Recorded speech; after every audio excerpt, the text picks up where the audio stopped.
এই মাছের লেজ দিয়ে ভর্তা করলে এক প্লেট ভাত নিমিশেই খেয়ে ফেলতে পারবেন। এত বেশি মজার হয় এই ভর্তাটা। আজকে আমি নিয়েছি তেলাপিয়া মাছের লেজ। একটা লেজ নিয়ে নিয়েছি আমি। এখানে মাছটা আমি খুব ভালো করে হলুদ লবণ মাখিয়ে তারপরে এই যে সরিষার তেল দিয়ে ভেজে নিচ্ছি। আর সাথে রসুন পেঁয়াজ আর শুকনো মরিচটাও কড়া করে ভেজে নিয়েছি। কিন্তু মাছটা এত বেশি গরম ছিল যে আমি কাটা ছাড়াইতেই পারতেছিলাম না। তারপরে এই যে পেঁয়াজ মরিচটা খুব ভালো করে মাখিয়ে নিলাম। আর এই তো মাছটা কিন্তু ঠান্ডা হয়ে গেছে দেখতে দেখতেই। মাছটা থেকে এই যে কাটা ছাড়িয়ে নিলাম। আর এই মাছে কিন্তু বেশি একটা কাটা থাকে না, মাছের কাটাটাই বেশি। যাই হোক, মাছটা ছাড়ানো হয়ে গেছে। এখন এই যে পেঁয়াজ মরিচের সাথে মাছটা খুব ভালো করে মাখিয়ে নিলাম কিছুক্ষণ।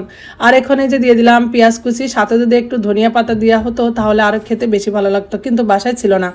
যাই হোক, এই যে আরেকটু সরিষার তেল দিয়ে দিলাম। আর এই তো ভর্তা হয়ে গেছে। এখন হচ্ছে গরম ভাতের সাথে খাবো।